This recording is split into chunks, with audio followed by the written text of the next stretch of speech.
বন্ধুরা সবাই কেমন আছেন? আমি বর্ণালীর একটা ছোট্ট ব্লগে সবাইকে স্বাগত। সকালটা শুরু হয়েছিল ওই চিয়া সিড ভেজানো জল দিয়ে। তো সকালবেলায় ঘুম থেকে উঠে চিয়া সিড ভেজানো জল খেয়ে নিলাম। তারপরে একটা দাদুকে দেখতে পেলাম, যেখানে আমরা ওই টালিভাটার হাটে আখের রস খাই, সেই দাদুটা এদিক দিয়ে যাচ্ছে হরিরামপুরের হাট। তো দাদুকে বললাম আসার সময় রস নিয়ে আসবে, পয়সাও দিয়ে দিলাম, মানে টাকা দিয়ে দিলাম। আর এখানে মিষ্টু যাবে তার দাদুর সঙ্গে স্কুল। আর এখানে দেখুন ও ঠাকুর মন্দিরে প্রণাম করেছে, এবার তুলসী পাতা খাচ্ছে। ওর এটা কেন মনে হয় যে তুলসী পাতা খেলে বা ফুল নিয়ে গেলে ওর পরীক্ষা ভালো হবে, হয়তো মনের বিশ্বাস। তো ওর বিশ্বাসটুকু আমি থাকতেই দিচ্ছি যে হ্যাঁ, তুমি ভালো করে পড়াশোনা করেছো, তুমি ঠাকুরকে প্রণাম করে যাচ্ছ, ভালো পরীক্ষা হবে। তারপরে সে যাওয়ার পরে আমি সবজি আরে কেটে নিয়েছি, কেটে রান্না বান্নাও শুরু করে দিয়েছি।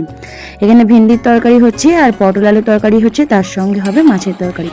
তবে ভেন্ডির তরকারিটা একদম সিম্পলভাবে শুধু পোস্ত দিয়েই ভেন্ডির তরকারিটা করছি। আর পটল আলুর তরকারিটা একটু ঝাল ঝাল মতন হয়ে গেছে, তাই ভাবছি মিষ্টুর বাবাকে আর পটল আলুর তরকারিটা দেবো না। এমনিতেই আলু ছাড়া খাই, তারপরে আবার আলু দেওয়া হয়েছে আর এরকম তরকারির কালার হয়েছে, সেই জন্য ভাবলাম যে আর দেবো না। আর মিষ্টুর বাবার জন্য একটু আলাদা করেও আমি মাছ রান্না করেছি। তো মাছ রান্নাও হয়ে গেছে। তারপরে দেখলাম ওই দাদু চলে এসেছে আখের রস নিয়ে। তো মিষ্টুর বাবাকে পাঠিয়ে দিলাম যে তুমি চলে যাও, সেও স্নান করে ঠাকুর পুজো করবে বলে ঠিক করেছিল, তাই তাড়াতাড়ির জন্য গামছা পরেই চলে গেছে। দেখতেই পাচ্ছেন ওই দাদুটার কাছ থেকে আমরা প্রত্যেক সময়ে আখের রস খাই। তো আজকেও ইচ্ছে যাচ্ছিল, কিন্তু এত দেরি করে এসেছে যে এখন আর খাবো না। তো এখানে আমার রান্না বান্না মোটামুটি কমপ্লিট হয়ে গেছে। আর এই যে আমার এখানে ভাত বেড়ে নিয়েছি, ভাত, লেবু, পেঁয়াজ, ভেন্ডির তরকারি আর মাছের তরকারি আমি নিয়েছি। যেহেতু পটল আলুর তরকারিটা একটু তেল তেল হয়ে গেছে, ওই মিষ্টুকে দেবো আর বাবা মা খাবে। তারপরে বিকেলের দিকে আমি চলে এসেছি জমির দিকে।